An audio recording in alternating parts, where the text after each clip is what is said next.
Kylo's back, which you know what that means. We're talking about Star Wars. This video is by request, and we are going to use it as sort of a prep video. Future videos, we're going to talk about those sequels.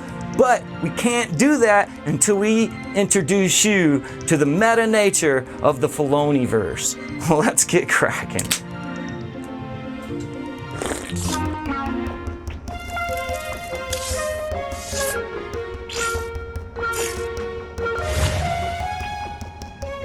Because Luke Skywalker's Cinderella, or Sleeping Beauty, okay? He can talk to things that don't speak English. He gets a fairy godfather instead of a fairy godmother who teaches him how to be the best Jedi in the world in no time fucking flat. Fuck you if you disagree with me. Straight up, this is information, not affirmation time. Straight up, man. People bitch about the dumbest shit like it's archetype characters. This is George Lucas's words. There is no Jack Bauer in Star Wars. Han Solo's a reluctant hero, okay? He's a reluctant hero. That's the archetype. Darth Maul, who everybody wants to win, and he's everyone's favorite because he looks sick and he does look cool. Fuck you guys. He's Sisyphus. He is born to fail. Learn your Greek mythology like, I don't know, George fucking Lucas did. Okay, now what you just saw was Freddie Prinze Jr. You might realize or recognize as an actor, but he also does voice work as Kanan Jarrus on the animated series Rebel that you can find on Disney+. Now what he is expressing there is what you all need to understand for us to move forward on this explanation video. And that is that Star Wars is mythology. And like Freddie Prinze says, you gotta know your mythology like, I don't know, George fucking Lucas did.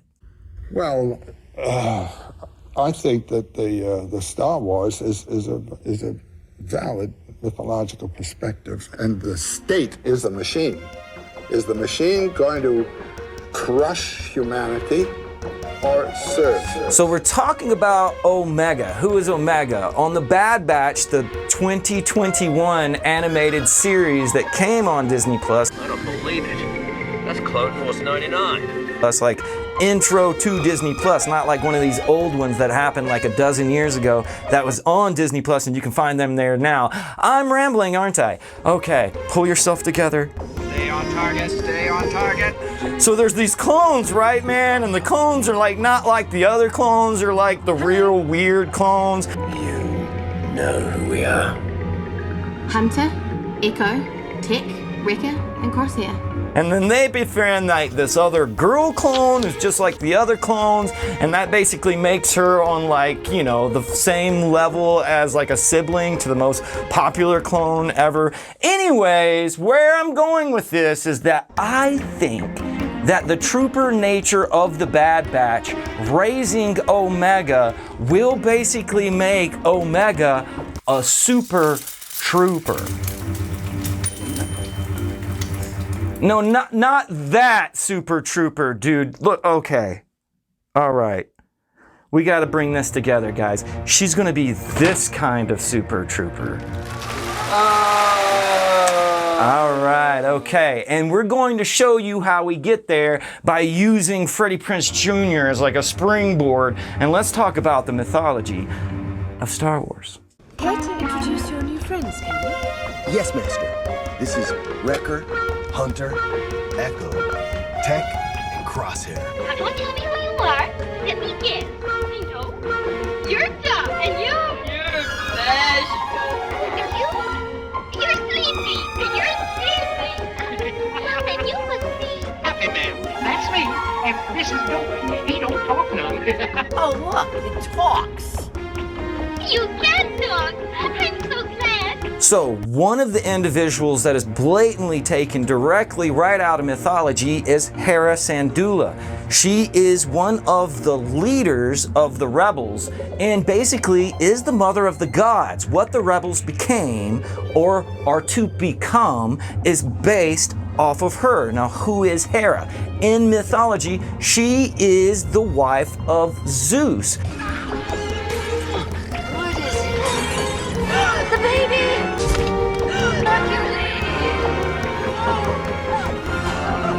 She gives birth to Jason Syndulla, but this sets her up as a mother.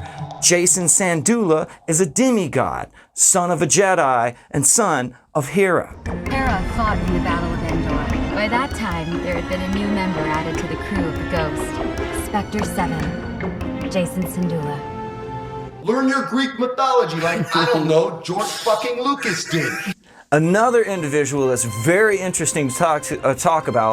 I could talk. Hey, dude, you want to come over? Look, this guy right here is Saul Guerrera, okay? And his name obviously points to inspiration found in Che Guevara. Now, Che Guevara is one of the symbols of rebellion for the entire world through pop culture and especially through other third world countries see him as a sign of inspiration, a rage against the machine, if you will. And the state is a machine. Is the machine going to crush humanity or serve? Well, he plays the same role in the Filoni universe through Clone Wars and now in Bad Batch. Because we refuse to fight for an empire. You're Saw Gerrera, trained by Captain Rex and General Skywalker to fight for the Republic. As well as seen in Rogue One, of course, played by Forrest Whitaker, and he even shows up in the new Fallen Order. Holy crap, in the video game. Saul is always there, just like Che is. Someone making the empire angry. Next one, and this one's going to make you laugh because it's going to remind you of another video we did where we talk about this weird stuff, and there's the card for that video about Star Wars. Now that is the fact that they pluck ideas out of other IP, okay? So Goofy is the inspiration for Jar Jar. It's crazy. Once you see it, your brain won't not see it. And the same thing is true for Ezra and Aladdin. Now, I don't know personally of any place where that is confirmed, like nobody's really said it, but most Star Wars fans that I roll around with on the mats, you know, we tumble in our little Star Wars wrestling matches, we talk about Ezra being Space Aladdin. This guy is Space Aladdin. And when they say the words, they call him a street rat. A street rat, wild, reckless, dangerous, and gone. He starts out as a pickpocket, and the storyline kind of follows the same idea as what Freddie Prinze Jr. said about Luke being Sleeping Beauty. Because Luke Skywalker's Cinderella, or Sleeping Beauty, okay? He can talk to things that don't speak English. I'm Flora, and Father, and Merriman. They never want me to meet anyone. Hello. He gets a fairy godfather instead of a fairy godmother who teaches him how to be the best Jedi in the world in no time fucking flat. Thou sword of truth, fly swift and sure, that evil die and good endure.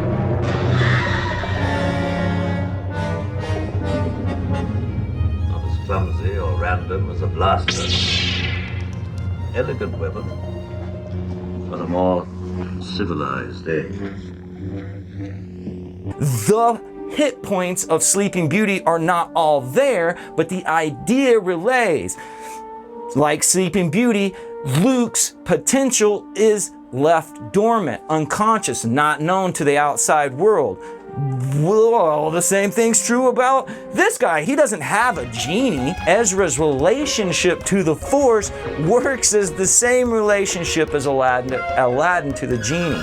And then once you see that, every time you see him do his little cool Ezra flip shit, what should be going on in your head from now on should be, gotta keep one jump ahead of the bread line, one swing ahead of the sword. I steal only what I can't afford. That's everything. One jump ahead of the wall. one step ahead of the bread line. That's all, and that's no joke. Learn your Greek mythology like, I don't know, George fucking Lucas did.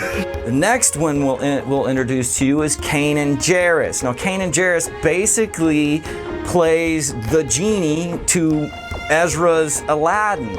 He teaches them how to do stuff like this. One step ahead of the slow pose. One step ahead of my doom. Who are you?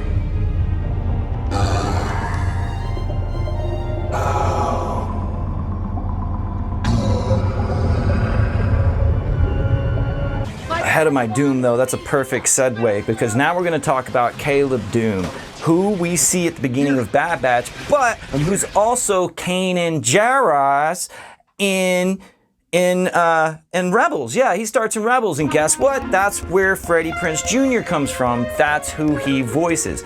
Kanan Jarrus's little mythology link, though, doesn't have to do with necessary. I mean, it could be a mythology. Maybe we need to learn our mythologies, but really it's within the name. Kanan sounds like K9, and Caleb Doom, actually, the word Caleb means dog. And then that's what happens to Kanan Jarrus. I don't know how to explain this to you people, because we would be here all day. You need to watch these things to understand why this guy becomes a hyperspace wolf. Look, man. Dude, that was my master's. What is it? Loth Wolf? A hyperspace Loth Wolf. Kanan Jarrus becomes a hyperspace Loth Wolf, and his name means dog. Both versions of the name. It's weird, okay? But these are the things that they're using to relay certain ideas to us, dude. That guy equals dog. One step ahead of the bread line, one step ahead of the sword. I steal only what I can afford. Valid mythological perspective. Like Filoni's idea of using these little word games and stuff hits a meta level, dude. Because he goes into this place where you're not sure if he's retconning or not. There's a classic guy that happens in Return of the Jedi. He's the old soldier that's in Solo's little attack crew, right? That tactical crew right there should not have an old dude. And this has led to Filoni actually hinting at that Rex, who is the captain of... I mean, why don't you people know this yet? That's Anakin's clone captain. Old version, right? And look at what they're wearing at the end of Rebels. I mean, they want you to wonder without saying that it's actually Rex in that attack crew. But think of it if it is. It's not only cooler, it makes more sense. I mean, why wouldn't it be? This is great. Why don't people know this? These are George Lucas's words, not mine, so fuck you if you disagree with me. Straight up, this is information, not affirmation time. Straight up, man. Filoni has carried on the tradition of George Lucas Film Wars. Filoni has taken this culture and used it as his samurai handbook on how to handle filming. One of the places where he uses us specifically is the Ahsoka episode that we have highlighted right here. In that particular episode, Ahsoka is charged with a crime she didn't commit, and that's the main bulk of it. This is one of the most emotional, cartoons you'll ever view in your life. And I warn you, if you show it to a 6-year-old, man, you'll need some Kleenex nearby. But the point is that it's a basic ripoff of the old TV show and reproduced movie called The Fugitive. Here we'll have a comparison so you can see the two together. That it is Film Wars. Oh.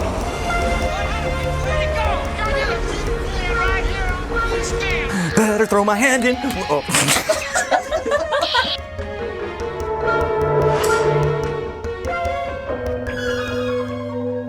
This is the one. He basically rips off the old samurai movie, Ronin. There's certain scenes that are almost picture perfect, and people knew this immediately because he's used it so many times in other ways that they're almost looking for it now. It's an Easter egg game. He uses it on cartoons, he uses it on the live action now. And because of this, we can kind of predict, like Freddie Prinze said, And if you look at the movie through just that simple perspective, you will not only know why every single bad guy loses and every single good guy loses, you'll know who's gonna win and lose in the next fucking movies. Again, not my opinion, George Lucas's. So go fuck yourself if you disagree. Thank you, Mr. Prinze Jr. And we're going to project into the future, like I said earlier, that Omega is going to be a super trooper. No, not that super trooper. And we're going to get there. So let's get started. Better throw my hand in, wish me happy landing. All I gotta do is jump. All right. Okay, so the whole video has been spoilers. My bad. I'm gonna need a change because this might take a little bit of effort. Bad Batch has to deal with genetically altered or individual clones. It's like a space A-team, right? Dun, dun, dun. Now, each has like a specialty or a weirdness to them. What's great about Omega is that her name is one of those obvious hints, like Caleb being dog or Solo meaning solo. It's an on-the-nose reference to who they are and what they represent. Omega is the last clone. Now I know there's all like 50% of the nerds out there just went like, well, we see other clones. That we know Tarkin is getting rid and decommissioning the clones. You may fire when ready. Tarkin's getting all cancel culture on the clones, bro. Not in my Death Star. The Galactic Empire is to be stronger than the Republic which preceded it. Its soldiers must follow suit. And we know that by Return of the Jedi, it's about 50-50. They've almost been completely replaced by normal soldiers because Tarkin's paranoid as shit that you can just flip a switch and make clones turn on their generals. I mean, it's happened before. Why not happen again? The Bad Batch doesn't have the chip. Omega is an unaltered clone. There's one unaltered clone that we know about. She has pure first-generation DNA. Omega is a pure genetic replication. How many clones like that exist? A male clone, codenamed Alpha, later referred to as Boba. That's right, Boba. Boba is an unaltered Jango Fett, not vet. He's not a veterinarian. He's not a Corvette. Sorry if I said it wrong earlier. Fett is who we're dealing with, right? So Boba is the alpha clone. He's the first one in the deal of the clones that's unaltered. When I say unaltered, he doesn't age. But we have a problem with this. The actor ages, right? The actor's 60 years old. He's playing a 40-year-old individual. To get nerdy about it, Boba is 32 years old BBY, which means at Yavin, he's 32 years old. He's only supposed to be maybe 40, close to 40, and he's played by a 60-year-old in Mando. It's not gonna work. We need a new actor or actress. Back engineering what they have done in the Filoni universe, which is bring individuals like Ahsoka and like Bo-Katan into live action. Now we know that they've taken live action with Fennec and put her in the Bad Batch.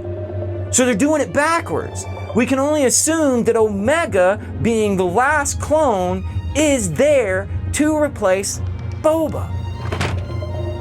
Now, if you go back to the prototype of Boba, he started out as a super trooper. No, not thank you.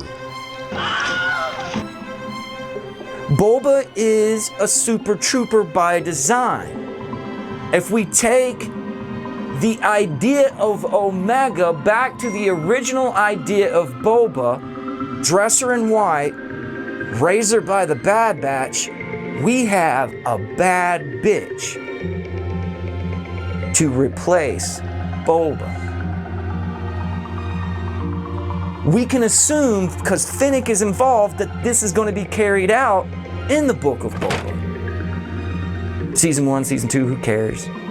We're making the prediction that it's going to fucking happen. We're making the prediction that it was designed to happen. But there's also some weird shit that has to do with that idea of Omega being a mythological goddess. Because there was a bad bitch who's supposed to clear up everything that's been chaosed before her. The Omega Destroyer, Kali. And you can see that aesthetically, we're already getting the hint of that dressed in white for justice Super Trooper look in the palette that they use for Omega, but also her aesthetic look, her eyes. I mean, she's got a Boba, she's got a Django unibrow, guys. But she's wearing the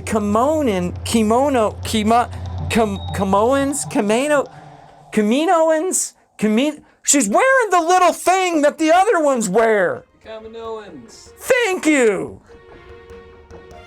So we thank you. It's been a long, long way to get to where we were going. But that's where we're sticking.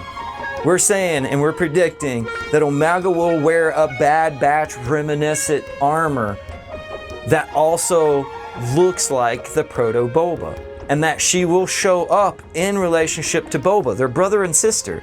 They're yin and yang, dark and light, Alpha and Omega. Please hit like, subscribe, pass this to your mama, and we'll see you the next egg.